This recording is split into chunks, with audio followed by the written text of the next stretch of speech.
To introduce to us the central theme and purpose of this conference seminar, a keynote presentation is prepared with the title, Repositioning Policies for Transforming Food Systems in Southeast Asia. Allow me to introduce to you our keynote speaker. Our resource person is passionate in promoting good governance and creating spaces of integrity by engaging widely on various issues related to agriculture, food, health, climate change, natural resource management, and information technologies. He has sat on a wide range of expert panels and advisory bodies, has been extensively published, and is a recipient of various international awards. He also previously spent over 20 years with the International Food Policy Research Institute, or IFPRI, including as its Director General for a 10-year period until 2019. Currently, he is the Chair Professor and Dean at the Academy of Global Food Economics and Policy at China Agricultural University in Beijing. He also serves as a member of the United Nations Lead Group for the Scaling Up Nutrition, or SUN movement, a fellow of the Agricultural and Applied Economics Association, and an honorary life member of the International Association of Agricultural Economists. Please welcome Dr. Sang-Gan Fan. Well, good morning, everybody, or good evening. It's really my great honor to speak with you. Particularly, I thank Cascade University, IFPRI, Michigan State University, and many others in organizing this very timely, very relevant, important conference on sustainable food systems in Southeast Asia. So as the organizer said, I have been working on these issues for many years, actually for more than 35 years, with IFPRI 25 years, and its Director General for 10 years. So the issues are really touching my heart. So what I'm going to speak about is to repositioning policies for transforming food system in Southeast Asia. So I will draw my experience from China, from Asia, from Africa, or even from the global engagements. Right now, we are working with the United Nations with many, let's say, stakeholders to make sure that some of the conflicts, some of the climate changes will not affect our global food and nutrition security. So try to minimize the damaging impact from various shocks. So what I'm going to do is to speak on three issues. One is challenges facing food systems. Probably you know that better than me, particularly in Southeast Asia. Then food system resilience in Southeast Asia. So together with some of my colleagues, we published a paper about a year or 2 years ago on the resilient food systems in Southeast Asia. So I will draw some of the results or findings from that publication. So finally, probably most important, is to explore some of the pathways to sustainable food systems in Southeast Asia. So it's clear that the hunger is still a problem with us. In fact, most of the poor and hungry people actually are in Asia, not necessarily in Africa, because of the large population base. So for example, hunger affects 9% of the population in Asia. So in absolute terms, more than half of the world's undernourished are found in Asia. So more than 400 million. So globally, right now, we have more than 800 million undernourished people.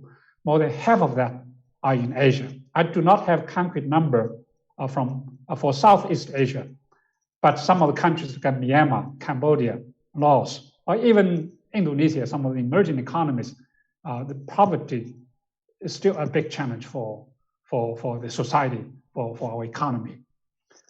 And compared with 2019, so about 57 million more people in Asia were affected by hunger. So just to let you know that how serious the hunger is and how hunger has been affected by COVID-19, I will illustrate that a little bit later.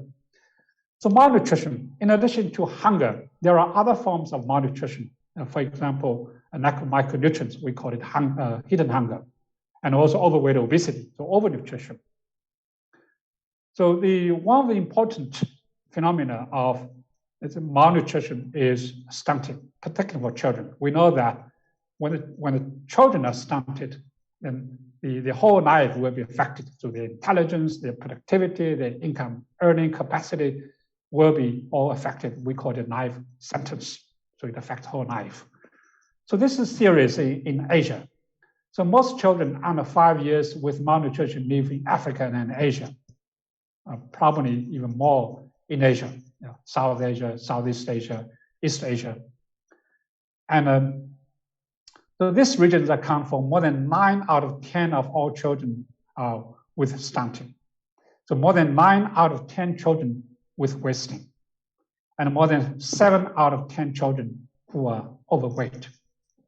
And in 2019, so more than 30% of women in Africa and Asia were affected by anemia, compared with only probably 15% of women in other regions. So here, basically, Africa and Asia together account for majority of world's poor, hungry, malnourished population, particularly children and particularly women. Now, the climate change is another big factor. I would think in longer term, climate change probably the most significant risks, these significant risks affecting our life, our economy, our food and nutrition security. So it is almost impossible to keep the global temperature rise below 1.5. We must work hard to control the temperature, even for the 2-degree rise, the 2 degree. And the 2-degree rise is huge. It will have huge impact on our life, on our food and nutrition security. And it is clear that the agricultural food is not only a victim of the climate change, it is also a contributor of the climate change. And the various projections have shown that by this end of this century, the temperature could rise to more than 2 degrees, maybe even 3 degrees, or even 4 degrees if we don't do anything. So it is a must for food and agriculture to work with our other sectors together to keep temperature rise below 2 degrees. The biodiversity is another big issue. Food and agriculture account for more than 70%, 67% of the biodiversity loss for the last several decades. This is because of our unsustainable food production practices, using more water, more land, more forestry, and probably more chemicals, fertilizers, pesticides. By doing that, yes, we have produced more foods, but it degraded our environment. It caused huge loss of biodiversity. In fact, among all the risks we are facing in our planet, biodiversity loss is another big one, in addition to climate change, overuse of water. And clearly, the loss of biodiversity is marginally due to unsustainable food production practices. And here in Southeast Asia, so we have seen several hotspots of biodiversity loss here.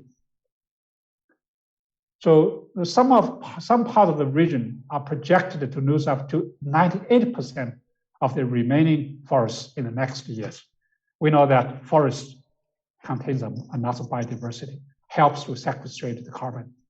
And we just cannot lose further the tropical forests. And the world's most threatened region for mammals are here in our region, in Southeast Asia. So around 80% of the Southeast Asian wetlands are threatened by conversion to agricultural land or development by drainage. So it is a serious issue. Now, Southeast Asia includes at least 6 of the world's 25 biodiversity hotspots, the areas of the world that contain an exceptional concentration of species and are exceptionally endangered. So you can see this from this map. So 6 hotspots is in our region. Now, biodiversity not only threatens our future food and nutrition security and lose our treasure, it also has economic cost. So the biodiversity loss every year is around $33 billion close to the GDP of US and China together. It's huge. It's a huge economic cost. And between 1992 and 2014, produced capital per person doubled. And the human capital per person also increased by 13%. But the stock of natural capital per person declined by nearly 40%. Take a look at the right-hand chart. So you can see the relationship between human capital, natural capital, and produced capital. So in the past, we have seen increased human capital and traditional so-called produced capital. But in terms of natural capital, we lost quite a bit. And we know that the natural capital is a must for us to secure our livelihoods, to secure our food and nutrition security in the future. So we just cannot afford continue to lose natural capital. Now, COVID-19, I think in some opening remarks by the officials from Kazakhstan University, we heard that COVID-19 has huge impact on global food and nutrition security. And it also varies by region. So poor regions, poor people, poor communities who have suffered much more from COVID-19 than anybody else. So in the very beginning of the COVID started probably in the beginning of 2020. So supply chain was disrupted. The food cannot be transported to the final destination, to consumers' households. But through various policies, green channels, certain government support, I think the supply side is more or less stable. But now the challenge is from the demand side. This is because the COVID-19 caused economic loss, wage loss, unemployment. So more and more people cannot afford healthy and nutritious foods. So this is the challenge we are facing right now. So look at the right-hand side, COVID-19 impact on diets. This is a study from April. So many poor people, hungry people have shifted their diets from fruits, vegetables, or more balanced diets to staple foods, rice, wheat, corn, maize, and so on. So they cut down consumption of fruits, vegetables, dairy products, and so on. Well, immediately it affects the nutrition of children, women, and general population right now. But in longer run, when the children and the productive women are affected by its unavailability or unaccessibility of healthy, nutritious foods, the impact will be long-term. It may affect generations. Now, Russian-Ukraine crisis, again, we heard from the opening remarks. I think this time the conflict is from a more developed region. It's not from Africa, not from Asia, it's from Europe. So this caught a surprise by many. So Ukraine, Russia are the large wheat producers and exporters, and to some extent also quite a significant maize producers, exporters, cooking oil exporters, and so on. So the production affected by two countries will have global ripple effects. In fact, global wheat prices have already risen by 40% compared to the same level last year. And many importing countries, the Middle East and Southeast Asian countries, have been affected by higher wheat prices. And in the meantime, these two countries, particularly Russia, is also a very large exporter of fertilizers. The global food fertilizer price has doubled. So that affects production, global production, not only, let's say, in Russia, in Europe, in more rich countries. More importantly, is the impact on Africa, Southeast Asia. Now, in the meantime, we know that the higher oil price, higher energy price affects food production, and it may trigger more production of biofuels competing with food. And the macroeconomic policy imbalances, we have seen high inflation, let's say in US, in Europe, and in Africa, in Southeast Asia, and even beyond. Now, that if we don't, well, by the way, just in our neighbor, India, India, Pakistan, they are experiencing a historically very extreme heat waves. So the wheat production in India may be cut down by 5% or even 10%. So India, just about 3 or 4 days ago, they imposed a ban for wheat export. So this is another shock. So if we add all this together, the shocks, the climate change, the conflicts, COVID-19, and heat waves, all together can disrupt our global food systems dramatically. So I call it a perfect storm. In 2008, 2019, so when I worked with my IPRI colleague, Derek Heddy, on the food price crisis at that time, so we framed it as a perfect storm, which really means that if all the factors come together, coincidence of all these risks, that can compound the impact on global food and nutrition security. So what sort of food system we would like to have globally, at a regional level, Southeast Asia, and equally importantly, is at a regional level or sub-regional level or even community level. So I call it food systems. It's not a food system, it's the plural systems. So together with some of my colleagues at IPRI, we produced a report 3 years ago, and we really like to see a global food system has several dimensions.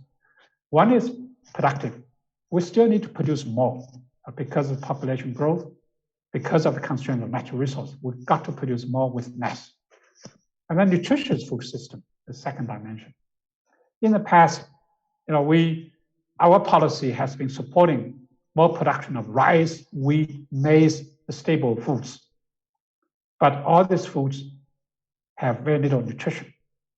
So in the future, we would like to see a food system that produces healthy and nutritious food for everybody, not just rice, wheat, and maize. A sustainable food system is the third dimension. So, minimize the greenhouse gas emission, protect biodiversity. Let's make sure that our water is safe and the soil continue to be productive to produce healthy, nutritious foods for everybody. Then fourth dimension is inclusion. Our food system must benefit smallholders, children, youth, and any low-income group or disadvantaged groups to make sure that smallholders have means to produce, women, children benefit, elderly benefit, low-income people benefit from affordable, healthy, nutritious foods. And finally, resilient food system. I think COVID-19, all the climate change, even conflicts, Ukraine-Russian conflict, taught us a huge lesson. Our food system are vulnerable, very vulnerable to shocks, to all these shocks. So can we reposition our policy to make sure that our future food system are also resilient against any shocks? Let me just touch up a little bit on food system resilience in Southeast Asia. I do think Southeast Asian food system is quite efficient.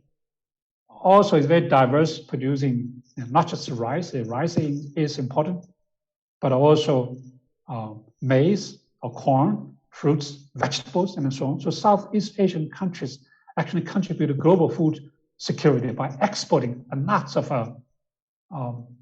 healthy, nutritious foods, fruits, vegetables, and here to East Asia, Japan, China, and Korea. So here we depend on Southeast Asia to feed us, not just rice, equally important fruits and vegetables.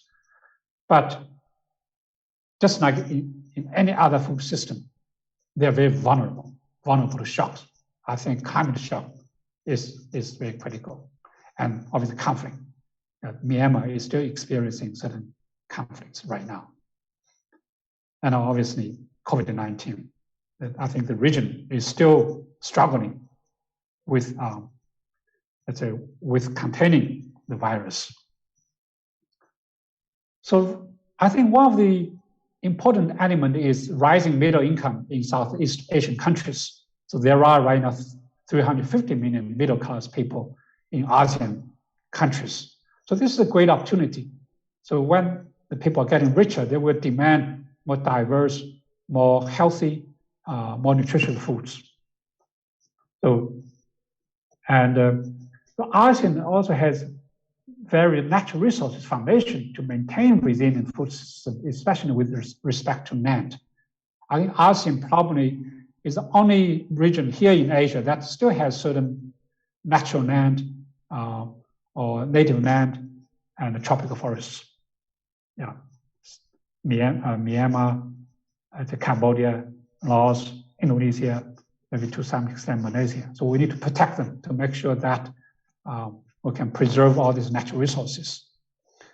Then obviously the arable land in the region is very limited, just like in other Asian countries, East Asia, like China, Japan, and South Korea. So arable land accounts for about 16% of total land area. But when considered with 660 million population, well, the latest figure I have is from 2019.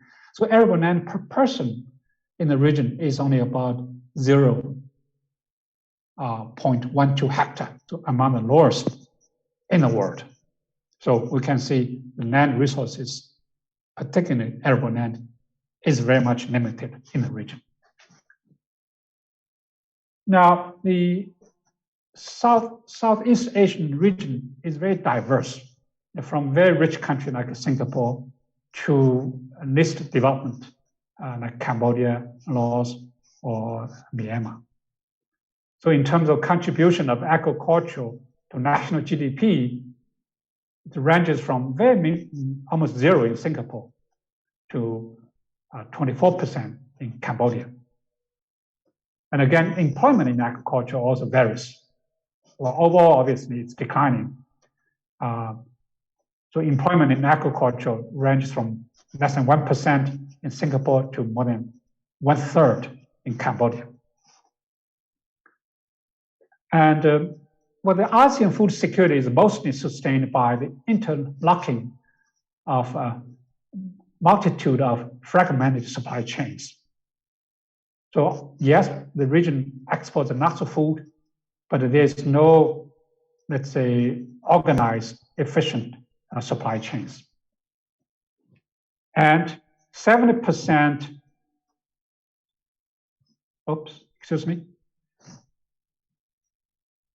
and 70% of the agri-food products are supplied to outside the region. We know that. So I think that contributes to not only to the region food and nutrition security, but also to global food and nutrition security. So now let me explain a bit more how we can really pursue a more sustainable food system in Southeast Asia. First, let me point out that we need more studies. I think this initiative like PICI, introduced by Suresh Babu, RACEX, Regional Strategic Analysis and Information Systems, together with the national regional institutions like the American Institute and so on, can really provide knowledge and information to help the policymakers in the region and for every country in the region to develop pathways for us to pursue a more sustainable food system. And so what I'm going to do here is to draw some of the findings or a study or results from RACEX, from MIPRI, and from my own let's say institute, which I set up about 2 or 3 years ago.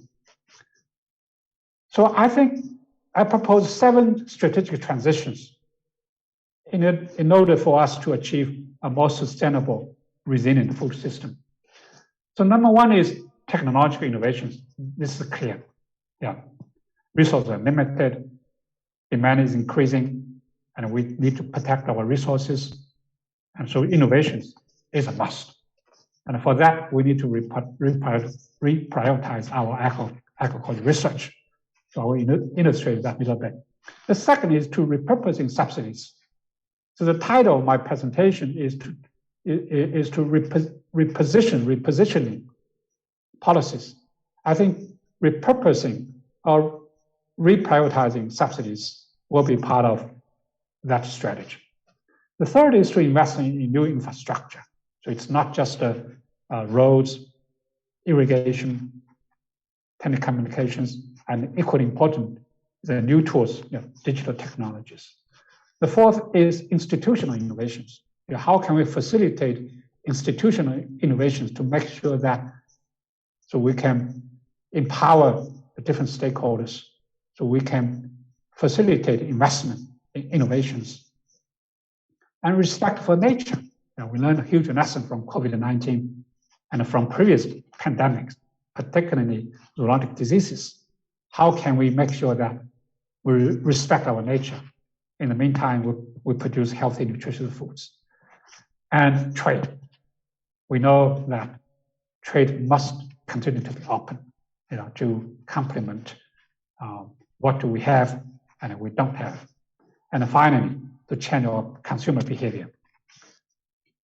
So innovations. To innovate, we must reprioritize agriculture R&D for multiple technological innovations. So in the past, our innovation usually focused on one win, yield. For example, Green Revolution started in South Asia, India, Pakistan, Bangladesh. Then here in Southeast Asia, Vietnam, by adoption of the Iris semi-dwarf varieties like IR8 and so on. So all these technologies enhanced yield. Yield was the priority. But today, I think the newer technologies must have multiple wins. So one win is yield. Yes, we will continue to win on yield. We must win on nutrition. Can we add nutrition through biofortification or fortification or other means to make sure that the food we produce is nutritious and healthy? So here involves several elements. One is diversification. If we eat more fruits, vegetables, more dairy products, or meat, fish, I think I should emphasize fish and seafoods, bean products, then obviously all this will provide adequate nutrition for our body. But for many, because of income constraint, they may not be able to access to a very diverse diet. So in that case, biofortification, fortification will be very critical. So IPRI, together with Harvest Plus and other CGI institutions, so have introduced lots of varieties with enhanced nutrition, vitamin A, zinc, iron, and so on. So in Bangladesh, so many farmers are already planting and harvesting biofortified foods. I think more needs to be done on that. And obviously, win on sustainability, cut down carbon emission. So for example, in Vietnam, the country is very committed to reduce greenhouse gas emission from rice production. So through alternating wet and dry irrigation, through direct rice seeding. So all these new technologies from national research institutes in Vietnam, together with International Rice Research Institute, can help to produce more, but in the meantime, reduce carbon emission.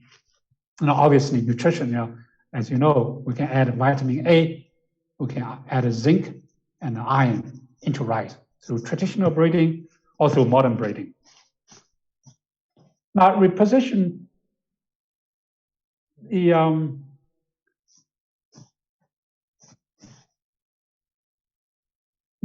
I think this title is a bit misleading. Probably I should call it reposition subsidy policy for transforming food systems, subsidies. As I said, in the past, the subsidies we used are for producing more rice, more wheat, and maize. And we subsidize water, we subsidize fertilizers, pesticides. So basically, we use more chemicals to produce more grains.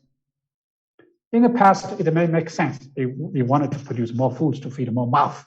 But today, as our income rises, as our understanding about the nutrition and health impact from different diets, today we must repurpose our subsidies. Globally, we spent probably $700 billion on various subsidies. Today, we must repurpose or reprioritize this subsidy to use that money to support healthy and nutritious foods production, R&D innovations, or support of value chains, cold chains for fruits and vegetables. So I think this can have great impact by reforming subsidy policy. Just for your information, together with my colleagues here in China and IPRI, so we are going to release a report, China and Global Food Policy Report 2022, to zoom in reforming subsidies. And through our modeling exercise, through our research, we found that repurposing subsidies can have large impact in improving our nutrition and health, can have a very large impact on cutting down carbon emissions. So win-win for nutrition and health and for environment and mitigating the climate change.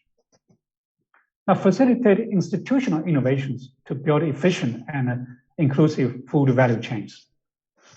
Here, if we wanted to innovate, if we wanted to repurpose subsidies, we must make sure that the different departments in the country work together.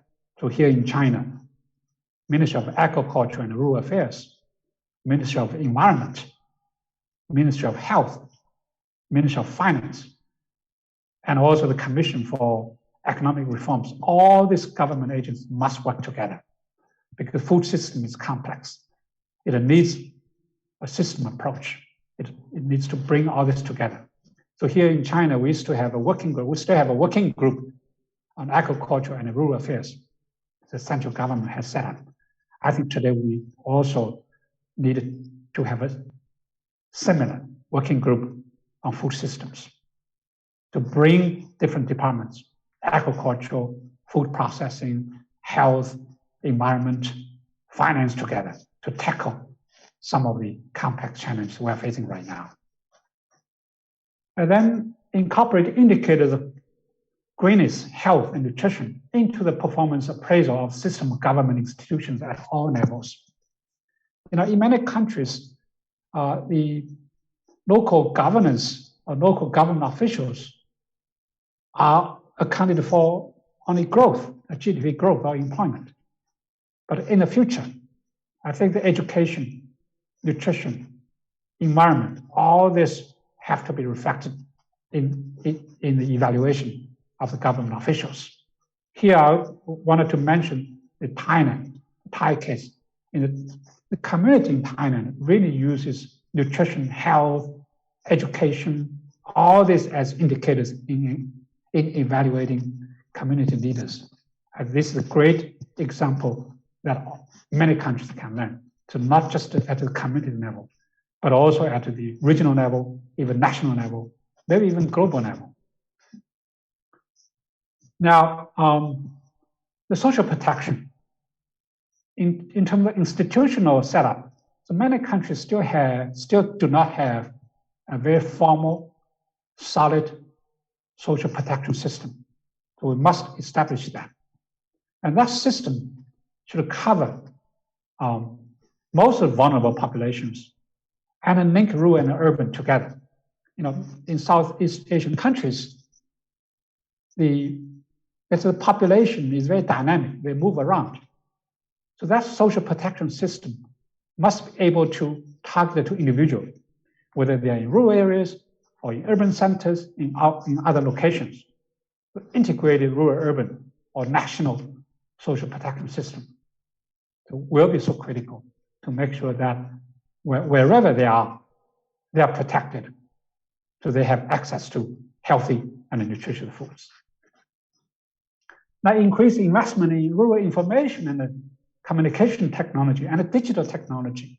And again, we learned a lesson from COVID-19 in Southeast Asia, in East Asia. The e-commerce, the internet platform played a very critical role in linking producers to consumers without person-to-person contact during the pandemic. That helped to secure food for urban It's a population that helps smallholders to market their products. But we still face a lot of challenges. So e-commerce development is not even, it's uneven. In some of the remote areas, mountainous area, in some of the minority areas, the internet connectivity is still a challenge. And then capacity using internet is small, is limited, is very weak. And then the content of the internet is almost none, is absent. So we need to have good connectivity. We need to have good capacity for, let's say, for everybody to use the internet. And then we need to have a good content for the users to access. So 3 C's. So content, capacity, and connectivity. And it is the government's job to invest in digital technologies, in e-commerce technologies. Now, maintaining free trade will be so critical. Yes, I think COVID-19, climate change, and even conflicts taught us a lesson that the country must design certain policies to ensure stable food supply at a national level. But then at the community level, I think some of the production could also be done at a local level. So if we take into consideration of the carbon emissions, of the vulnerability, and then the local production needs to be enhanced. The local production will help the local economy, local employment, and the local development. Well, I'm not arguing for 100% local production, but on the other hand, use international trade or global trade to complement what the region do not have. And we needed to have access to healthy, nutritious foods, diversified foods from everywhere, and at any time. The trade will be critical to do that. So it's a balance between local production and global trade. And just to mention global trade, right now the global trade is very efficient. It's a soybean is produced in Brazil. Then they are exported to East Asia, China, Japan. And they are crushed into soy mills somewhere in the coastal cities. And then all the soy mills will be transported to hog production facilities. When the hogs are produced, and they are stored, meat will be distributed again to consumers. In all countries, maybe even all regions. So it's very efficient, but in the meantime, that system is also very vulnerable. That system needs to be strengthened. So some of the combination of the global trade and the local production will be a way forward to make sure that our food system at a community level, regional level, national level will be resilient. Now, respect of nature. We know that for the last 100 years, we have seen several zoological diseases, HIV/AIDS, the Ebola, now the chicken flu, or avian influenza, now the COVID-19. So all this come to haunt us once in a while. This is largely because the natural habitats of the wild animals have been destroyed. So the contact between the wild animals and the human has become closer and closer than ever. As you know, the animals host lots of diseases, viruses. If we don't do it carefully, all these diseases, virus can easily jump to humans. So how can we protect our nature, keep some proper distance between nature and human will be so critical. So we needed to make sure that natural forests are protected. The wild animals have their own space. Now, I know that Southeast Asia loves wet markets. They are very important to provide fresh, nutritious, healthy, and affordable foods for many, particularly for low-income population. So they need to be protected. But on the other hand, how can we make sure that all these wet markets can ensure the high quality hygiene and regulate it against its illegal marketing of the wild animals, I think we still have enough work to do. The policy laws, regulation must be introduced. They also must to be monitored, evaluated, and obviously implemented. Now, finally, I just wanted to mention that in the past, we have very much focused on production side, supply side. But today, it is time to focus on consumption side. Yes, to make sure that we eat healthy, nutritiously by accessing to healthy diets. But on the other hand, when we eat, it also matters to our environment, our climate. So I suggest when we eat our next meal, or when we cook our next meal, or when we go to the supermarkets next time, we make sure that we take into consideration of climate change, of the impact on natural resources. And I think this is a missing piece at a global level, national level, or in our individual level. I wish the national nutrition guidelines will take into consideration of sustainability. So not only our health, nutrition, balanced diets, and so on. I know Eamon, I saw Eamon join us, Eamon, the great nutritionist.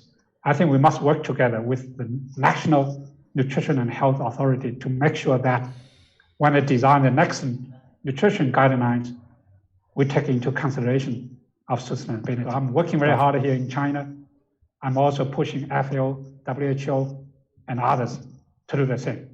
So let me stop over here. Thank you very much.